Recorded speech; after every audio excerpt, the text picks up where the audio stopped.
September 17తో బీజేపీకి అసలు సంబంధమే లేదన్నారు మంత్రి ఉత్తమ్. తెలంగాణ ఏర్పాటులోనూ ఆ పార్టీ పాత్ర లేదన్నారు. అయితే దీనికి కౌంటర్ ఇచ్చారు కేంద్ర మంత్రి బండి సంజయ్.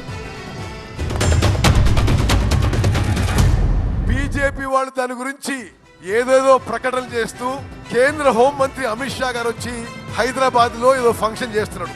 అసలు బీజేపీకి ఆనాడు నిజాం రాష్ట్రం భారతదేశంలో విలీనం కావడానికి కానీ ఈనాడు తెలంగాణ రాష్ట్రం ఏర్పాటు కావడానికి ఏమీ సంబంధం లేదు అనే విషయం మనం జనంలోకి స్పష్టంగా తీసుకుపోవాలని చెప్పి మీ అందరికీ మనవి చేస్తూ, కాంగ్రెస్ పార్టీకి తెలంగాణ గురించి మాట్లాడే అర్హత లేదు.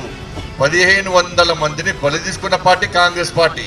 1500 మందిని బలి తీసుకున్న తర్వాత తెలంగాణ ఇచ్చింది మేము భారతీయ జనతా పార్టీ సపోర్ట్ తోని. మేము ఇస్తాము అంటే ఇచ్చిన వాళ్ళు 1500 మంది పాపం వట్టే పోతుందా?